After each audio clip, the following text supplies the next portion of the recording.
स्वामी जी एक बार फिर से मैं वो बात दोहरा रहा हूँ। देखिए किडनी की हेल्थ को लेकर बात और होगी, लेकिन उससे पहले ज़रा पार्किंसन पर थोड़ी सी बात मैं और करना चाहता हूँ, क्योंकि ये बड़े बुजुर्गों में बहुत ज़्यादा ये बीमारी आजकल देखी जा रही है। पिछले 35 सालों में पार्किंसन के जो मरीज हैं स्वामी जी करीब 300 गुना बढ़ गए हैं। ऐसे में अगर दुनिया के 85 करोड़ किडनी पेशेंट पर ध्यान नहीं दिया गया तो ये सब भी कन्वर्ट हो जाएंगे, पार्किंसन की तरफ ये जा सकते हैं और ये तादाद जो है 2.5 करोड़ से ज़्यादा हो जाएगी। तो स्वामी जी पार्किंसन को क्या पूरी तरह से क्योर किया जा सकता है? आपके पास जितने पेशेंट आए, आपका तजुर्बा क्या है इसमें? हाँ देखो, ये तजुर्बा मैं बताना चाहता हूँ। ये मॉडर्न मेडिकल साइंस वाले, WHO वाले, पूरा वर्ल्ड का पूरा जो आधुनिक तंत्र है वो तो कहता है सामान्य BP, शुगर, थायराइड, कफ, कोल्ड, सर्दी, जुकाम, गैस, कब्ज भी ठीक नहीं होते। हमने Parkinson's, Alzheimer, dementia, autism, cerebral palsy, ये ब्रेन और नर्वस सिस्टम से रिलेटेड प्रॉब्लम से अधिकांश, इसमें मंडूकासन, योग मुद्रासन के साथ ये भी अच्छा अभ्यास है, इसलिए मैंने कर दिया शलभासन। तो पार्किंसन के बारे में 3 बड़े कारण बताता हूँ। एक तो ब्रेन और दूसरा किडनी की एक्टिविटी का स्लो डाउन हो जाना, उसमें धीरे धीरे निष्क्रियता आ जाना, अकर्मण्यता छा जाना।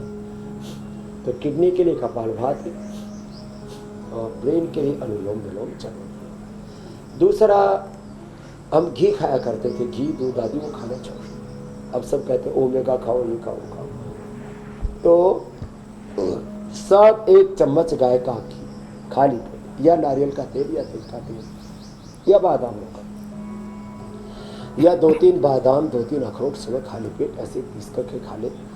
80% जो करीब 1.5 किलो का हमारा, 1 किलो 400 ग्राम, 1.5 किलो का जो लगभग ब्रेन है, ये 80% अच्छे कोलेस्ट्रॉल से, अच्छी चिकनाई से बनता है। कोलेस्ट्रॉल को कई लोग खराब अर्थ में भी समझ लेते, एक उसमें हेल्दी अनहेल्दी दोनों शब्द होते हैं, अच्छा कोलेस्ट्रॉल, खराब कोलेस्ट्रॉल।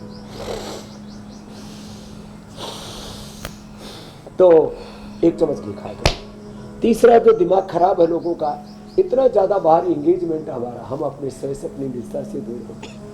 ये तो डिजिटल कॉलोनाइजेशन चल रहा है। 6 से 8 घंटा लोग स्क्रीन पर स्क्रॉल किए जा रहे हैं, मोबाइल पर, चित्र करता लगाए बैठे। अरे क्यों अपनी जान आफत में डाल रखी है? थोड़ा भाई, अपा दीपो भवा, आत्मा दीपो भवा। अपने आत्मा से जुड़ो। आत्मा में जो खुदा, अल्लाह, ऑलमाइटी गॉड, वाहिगुरु, खालिक, परमात्मा, सच्चिदानंद स्वरूप ब्रह्म है, उसका ध्यान दो। हमने इस पर 3 काम किए।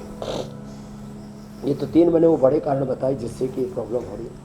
एक तो गायत्री मंत्र का जप किया। गायत्री मंत्र का जप, कोई भी ध्यान, meditation is the ultimate medication. अच्छा स्वामी जी, आज ध्यान की ही बात पर मैं कुछ सुन रही थी, पढ़ रही थी, साथ साथ खुश रहना, प्रसन्न रहना, हैप्पीनेस। तो ध्यान पर इतना अच्छा ओशो रजनीश ने कहा, उन्होंने कहा कि आप जो कर रहे हैं और जहाँ कर रहे हैं वही आपका ध्यान हो सकता है। अगर आप खाना खा रहे हैं तो खाने पर ध्यान, यही आपकी मेडिटेशन है। योग कर रहे हैं तो योग पर ध्यान, यही आपका ध्यान है, यही आपकी मेडिटेशन है। अब ये नहीं हो सकता कि खाना खाते खाते आप ये सोचो कि अगला काम क्या करना है, तो ध्यान ना खाने पर है और ना काम पर है, फिर आप कहीं हवा में ही है। तो बड़ी अच्छी बात उनकी ये लगी, आपने जैसी ध्यान की बात कही, मुझे लगा कि जो पढ़ा है फिर थोड़ा सा आगे और बढ़ा देती हूँ। और स्वामी जी, वेस्टर्न वर्ल्ड में इसे कॉन्शियस ईटिंग, माइंडफुल ईटिंग भी कहा जाता है, और कुकिंग थेरेपी, कुकिंग मेडिटेशन भी कहते हैं, जो बात मीनाक्षी ने कही। क्या बात है। एक विषय आप शामिल कर लेती हूँ स्वामी जी। ये बात ठीक करे भगवद गीता में। जी जी, प्लीज प्लीज आप बोले ना, भगवद गीता में क्या कहा है? यत् करोसि यदस्नासि यज्जोहोसि ददासि यत् तपस्यसि कौन्तेय तत्कुरुष्व मदर्पणम्। यत प्रवृत्तिर्भूतानां येन सर्वद इदं ततं स्वकर्मणा तम अभ्यर्च्य सिद्धिं विन्दति मानवकाय कवि कैलाश। ये भगवान बसवन्ना कह रहे हैं, श्रीमद् भगवद गीता कह रही है, वेद कह रहे हैं, स्वीन कृतना संवदित। तो अपने कर्म को जब हम पूर्ण विवेक, पूर्ण भक्ति और पूर्ण एकाग्र चित्त होकर के पूरे डेडिकेशन, जो है डिवोशन, डिटर्मिनेशन के साथ करते हैं, तो सच में वो हमारा कर्म, हमारा धर्म, हमारी पूजा, और चाहे वो नृत्य है, डांस है, एंकरिंग भी आप पूरे आनंद से कीजिए। जैसे इंडिया टीवी पर ये पूरी एक परंपरा का निर्वहन करते हैं हमारे बड़े भाई श्रद्धेय रजत शर्मा जी से लेकर के आप सब। 99% इंडिया टीवी के जो एंकर्स हैं ना, वो एंगर होकर के एंगर में एंकरिंग नहीं करते। तो ये सब पूजा ही है।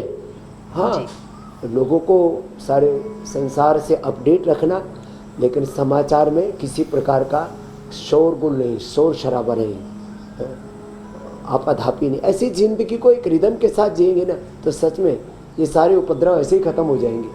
आज कहीं कोई किसी की चुटिया काट रहा है, कोई किसी को जिंदा जला रहा है, कोई किसी को डिवोर्स दे रहा है, कोई जातियों में झगड़ा है, परिवारों में झगड़ा है, भाई बहन में झगड़ा है, सारा झगड़ा रगड़ा, खून खराबा, मजहबी उन्माद, युद्ध, ये सारे खुरापात इसलिए व्यक्ति कर रहा है, वह अपने स्वयं से, अपनी निजता से दूर हो गया। जब अपना ही स्वरूप सब में देखेगा तो कहाँ कोई लड़ाई झगड़ा रह जाएगा। ये आजकल बहुत ज़्यादा चल रहा है, इससे तो हटना ही पड़ेगा।